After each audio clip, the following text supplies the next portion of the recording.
Hello and welcome to this video. Yeah, playing ThomasTallis, and we'll see. I'm going to go for the semi-Slav just for the heck of it. I really have no idea, but let's see what happens.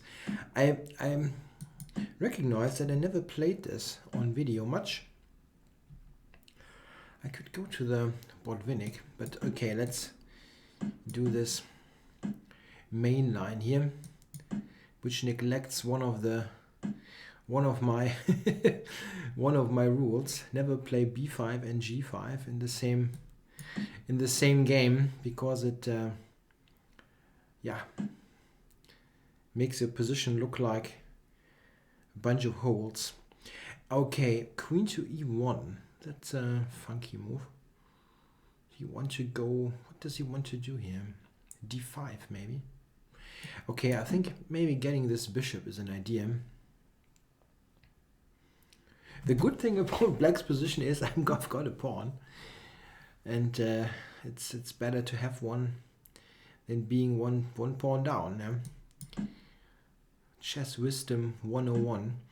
Yeah, of course he takes with the f pawn, so that he opens up the f file. That gives some, yeah, queen f2. That's what I'm trying to say.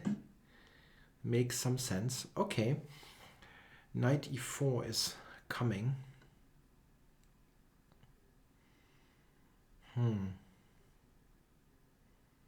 Okay. What can you do? Yeah, I can take e5 here. I'm just very uncertain if it is any good. I can still check. It's still pretty awkward.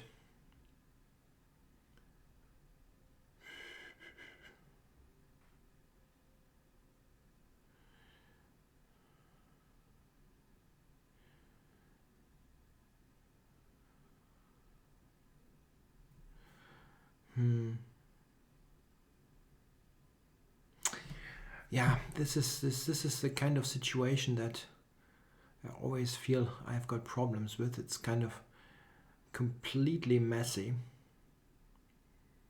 It might be okay, but it's extremely difficult to tell. If I'm castling along here, knight d6 check, king b8, knight f7, that doesn't look good. But I'm absolutely not sure if I can take on e5. Knight e5, knight d6, king e7, knight b7, knight f3. Am I losing this position? I don't see it. I really don't. Okay.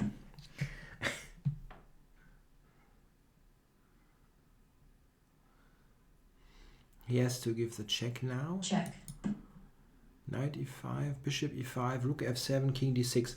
I didn't see how I'm losing here, which is probably my own problem. Knight b7, I take on d4, and this knight is trapped on b7, I think. Check. Okay, this. Yeah, that might lose. I'm not stating anything else, but it's okay. I can take b7 and then move the king. I mean, I'm an exchange up. I can also take d4 first, which is very likely better. Check.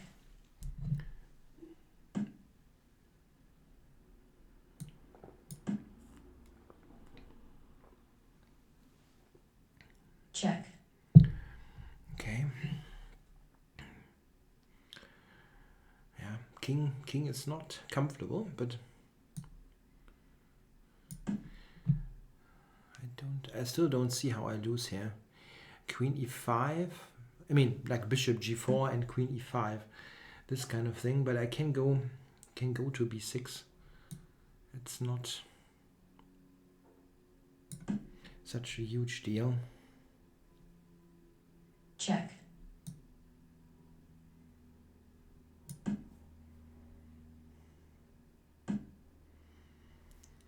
Okay, I don't. Okay, now I cannot take because h8 is hanging. That's a bit uncomfortable. And c5. I can actually play c5 in this position. It's not... Okay, he can take on b7 first.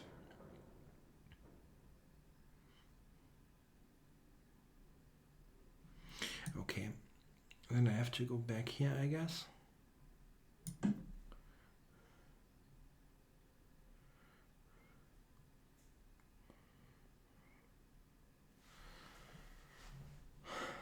Queen e5, king c8. Check.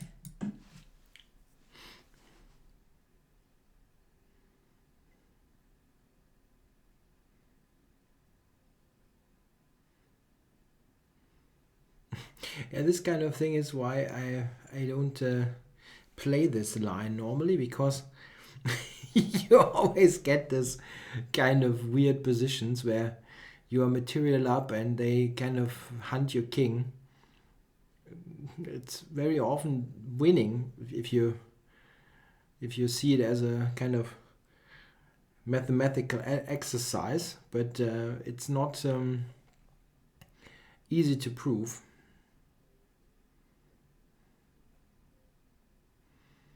Especially not if you have a blitz situation here.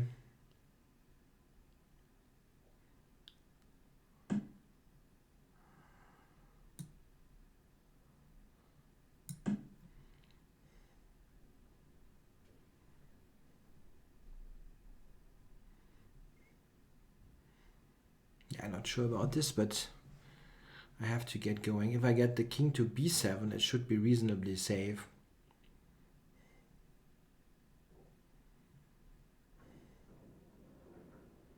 And I have an exchange and 2 or 3 pawns up, so it's just avoiding the mate.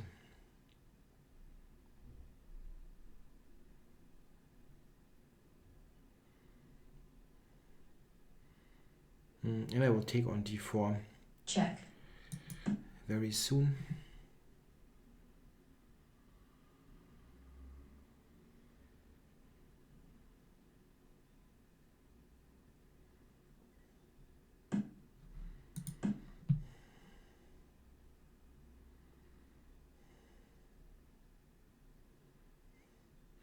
Yeah, 1 minute left should be enough.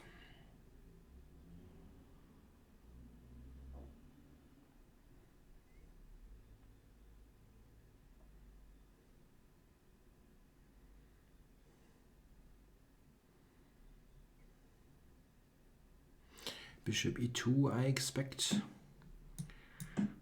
This threatens rook d1 with mate and activates this piece. He cannot go h3 here or king g1, so it's not so easy to find a move even. Yeah, okay. Check.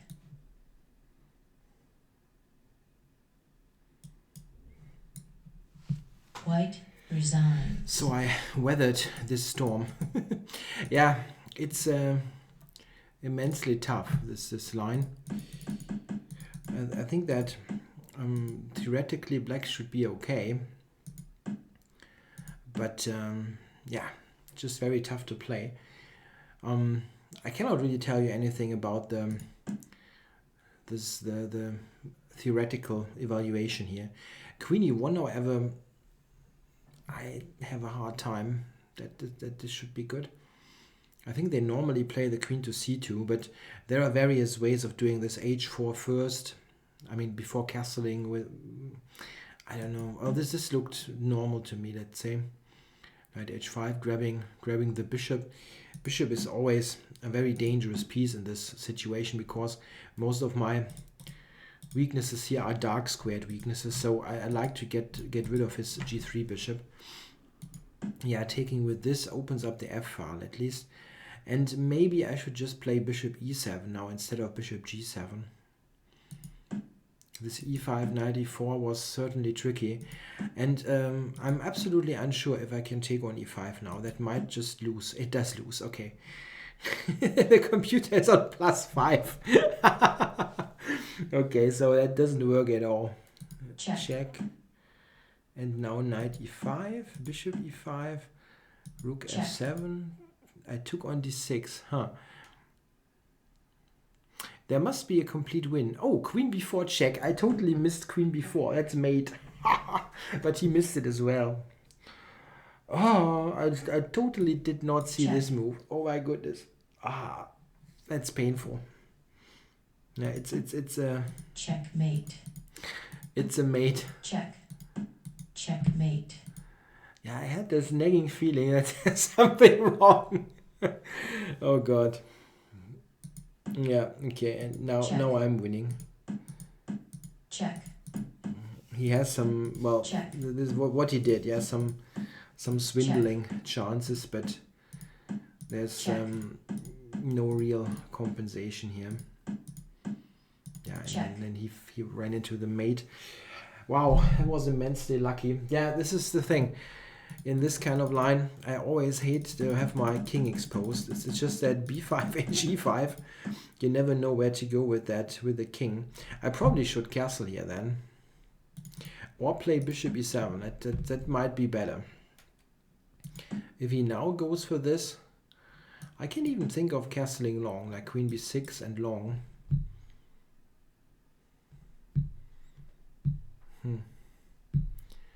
It's still very murky, but I doubt that white has enough for the pawn. I doubt that. But it's as I said, it's very, very murky. Anything can happen. That was a very lucky game. Okay, thanks for watching.